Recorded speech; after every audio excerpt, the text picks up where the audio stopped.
Walhasil dari apa yang saya sampaikan dari awal hingga akhir berkaitan dengan menyongsong malam-malam akhir Ramadan, itu adalah paling utama. Nomor satu adalah puasa kita. Ini kita pertahankan sampai akhir.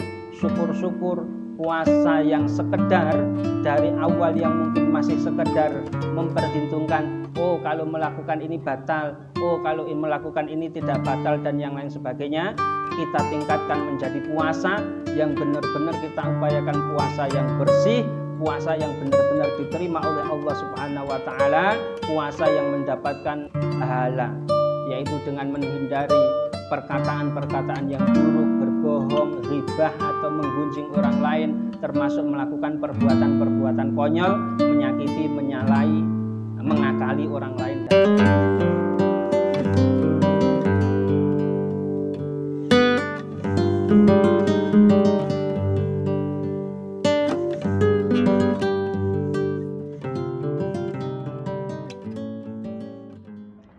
Buka Google Map, yang ketemu itu bukan Masjid Al-Kautsar, sate kambing 10 meter kemudian.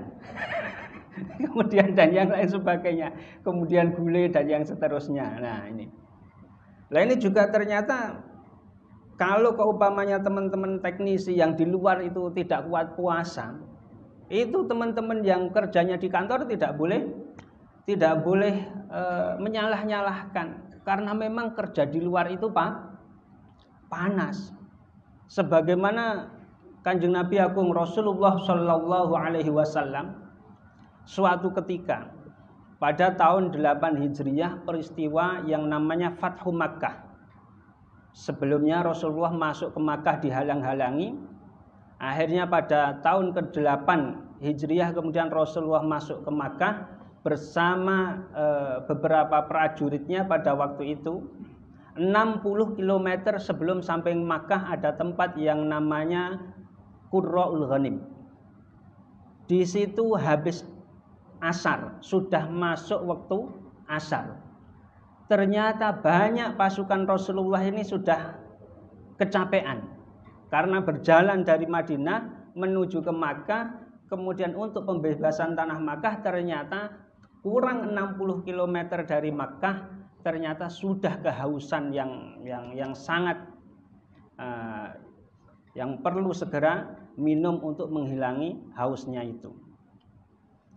Tapi mereka nggak berani karena pada saat itu bersama Kanjeng Nabi Agung Muhammad Sallallahu Alaihi Wasallam.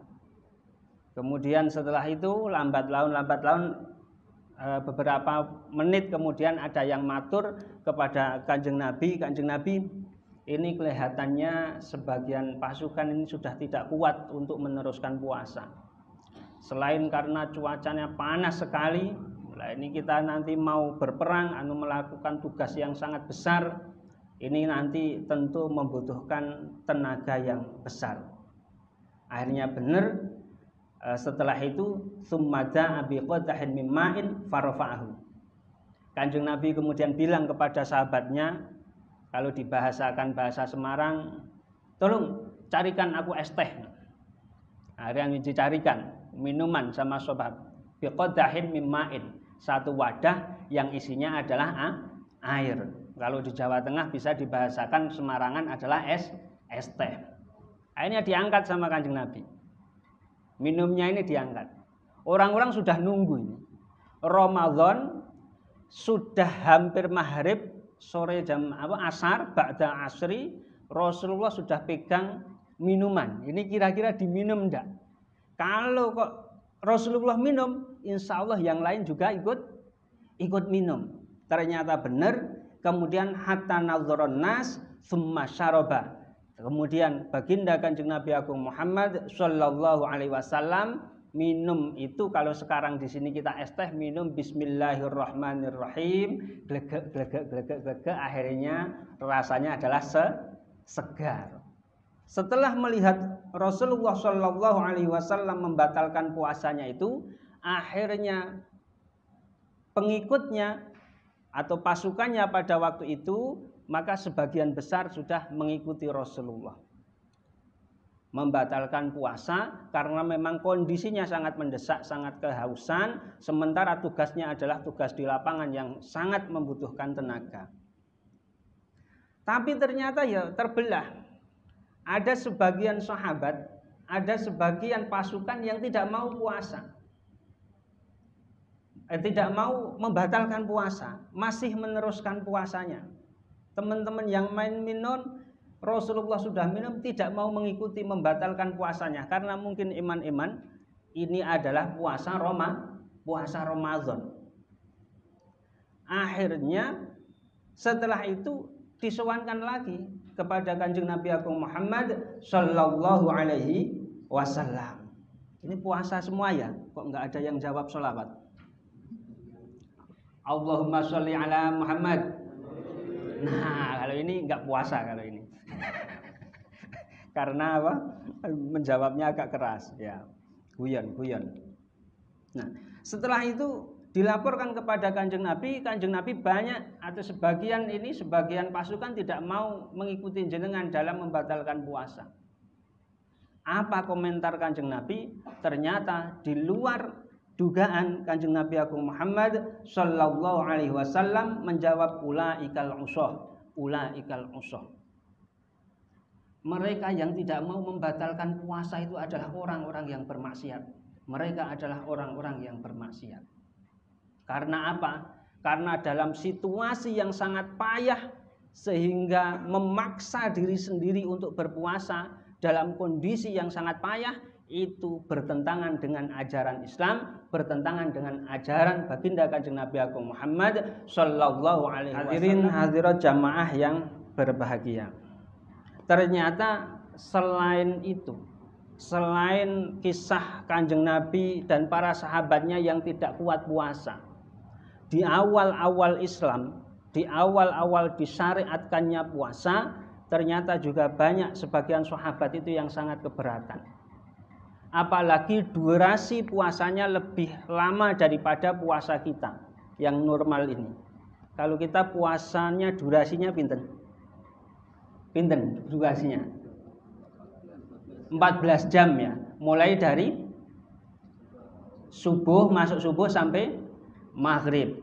Kalau zaman dulu ndak, zamannya awal-awal Islam puasanya ndak begitu. Pokoknya kalau sudah maghrib berbuka, makan sampai isya, kemudian masuk isya, atau orang setelah isya ini tidur, kalau dia bangun atau kalau dia selesai sholat isya, ini sudah tidak boleh makan, tidak boleh minum, tidak boleh yang lain. Berarti tidak makannya sekitar boleh makannya hanya sekitar 1 jam. Lah ternyata banyak para sahabat ini yang keberatan. Di antaranya ada yang sahabat yang terkenal nanti menjadi pembela Kanjeng Nabi, yaitu Umar bin Khattab. Umar bin Khattab itu kalau dibahasakan sekarang orangnya sangat tegas, gagah, tidak ada yang ditakuti olehnya. Bahkan setan pun takut sama Umar bin Khattab. Nah, mendapatkan syariat puasa yang begitu berat, ternyata kalau urusan makan bisa menahan, kalau urusan minum dia bisa menahan, tapi kalau sudah urusan persatuan dan kesatuan antara suami istri, Umar bin Khattab gagal, tidak mampu menahan. Diriwayatkan suatu malam Umar bin Khattab ngobrol-ngobrol biasa sama Kanjeng Nabi Agung Muhammad sallallahu alaihi wasallam. Setelah itu pulang, assalamualaikum, nggak ada yang jawab, ternyata istrinya sudah tidur. Ini isya, sudah habis isya. Sudah tidur dibangunkan. Umar bin ingin pada waktu itu sebagaimana layaknya pasangan suami istri, pengen menjalin persatuan dan kesatuan dalam tanda kutip bersama istrinya. Akhirnya dibangunkan, saya menginginkan persatuan dan kesatuan saat ini. Dijawab oleh istrinya, qad nimtu. Saya mungkin ada penyesalan dan semisalnya paginya sowan Umar bin Khattab sowan kepada baginda Kanjeng Nabi Agung Muhammad sallallahu alaihi wasallam. Sowan dibahasakan secara sederhana bisa assalamualaikum, waalaikumsalam. Oh Mas Umar, kok jenengan datang ke sini ada apa? Pagi-pagi sekali datang. Iya Kanjeng Nabi, saya sebenarnya ini nggak pantas diomongkan. Ini masalah pribadi, tapi bagaimanapun saya tidak tahu. Terus mau bagaimana? Ada apa sebenarnya? Ya urusan puasa Nabi. Saya tahan menahan minum, saya tahan menahan tidak makan. Tapi kalau urusannya yang sudah urusan sama istri, saya itu tidak tahan. Akhirnya tadi malam habis ngobrol-ngobrol sama jenengan, saya pulang, saya bangunkan istri, saya ajak untuk menjalin persatuan dan kesatuan. Nabi ini hampir saja marah ini. Nabi hampir saja marah, hampir ghadab kalau dalam bahasa Arab. Umar itu adalah sosok panutan. Umar itu adalah sosok andalan. Kok kalau yang diandalkan Islam, pada waktu dulu pas Islam masih lemah, Nabi itu sampai minta doa kepada Allah, Allahumma a'izzil Islam bi ahadil umarain. Ya Allah, saya minta satu permintaan saja. Islam ini mohon dikuatkan oleh salah satu dari dua Umar. Satu Umar bin Khattab, yang kedua Amr bin Hisham atau yang namanya Abu Jahal. Tapi yang menjadi takdirnya Allah yang menguatkan Islam akhirnya adalah Sayyidina Umar bin Khattab radhiyallahu anhu. Nah, kalau panutannya begini nanti bagaimana ini umatnya? Bagaimana nanti majelis keluarga besar majelis taklim Telkom ini bagaimana ini ngikuti siapa ini?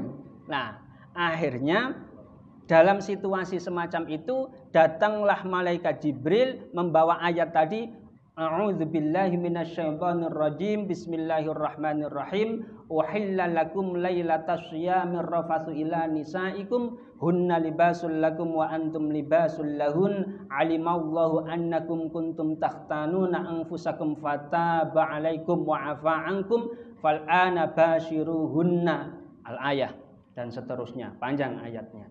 Bahwa yang pada intinya Jibril membawa ayat 187 dari surat Al-Baqarah ini menyampaikan bahwa untuk mulai saat sekarang berangkat dari kasusnya Sayyidina Umar ini, peraturan tentang puasa Ramadan berubah. Yang tadinya habis Isya mulainya sampai maghrib, sekarang kalau malam boleh makan, boleh minum, boleh berhubungan antara suami istri dan aktivitas yang lainnya yang dilarang dalam berpuasa.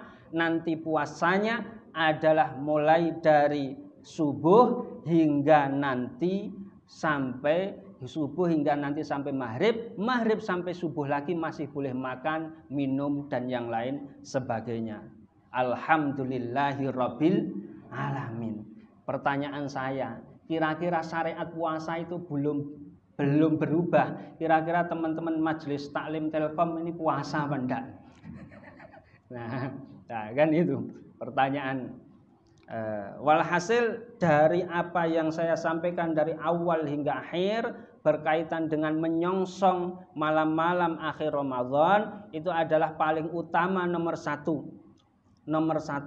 adalah puasa kita. Ini kita pertahankan sampai akhir. Syukur-syukur puasa yang sekedar dari awal yang mungkin masih sekedar memperhitungkan, oh kalau melakukan ini batal, oh kalau melakukan ini tidak batal dan yang lain sebagainya, kita tingkatkan menjadi puasa yang benar-benar kita upayakan, puasa yang bersih, puasa yang benar-benar diterima oleh Allah Subhanahu wa taala, puasa yang mendapatkan pahala, yaitu dengan menghindari perkataan-perkataan yang buruk, berbohong, ghibah atau menggunjing orang lain, termasuk melakukan perbuatan-perbuatan konyol, menyakiti, menyalahi, mengakali orang lain dan semisalnya. Nah, dengan begitu puasa kita tidak hanya sah, akan tapi juga melakukan upaya iktikaf di masjid atau di masjid. Kalau iktikaf adalah di masjid, kalau semoga bisa dimudahkan, itu di akhir-akhir bulan Ramadan, utamanya adalah 7 hari terakhir. Lalu amalannya apa saja Ustadz? Kalau di kita itu iktikaf di masjid di akhir bulan Ramadan itu, maka banyak. Bisa dengan membaca Al-Quran, bisa dengan sholat malam yang sangat banyak sekali, bisa tafakur dan yang lain sebagainya. Tapi disampaikan ada Al-Imam ahli tafsir Ahmad As-Sawi dari Mesir, penulis Hasyiah Sawi ala tafsir Jalalain, beliau menyatakan atau memberi saran, wayam bagi liman syaqqa alaihi tulul qiyam, bagi orang yang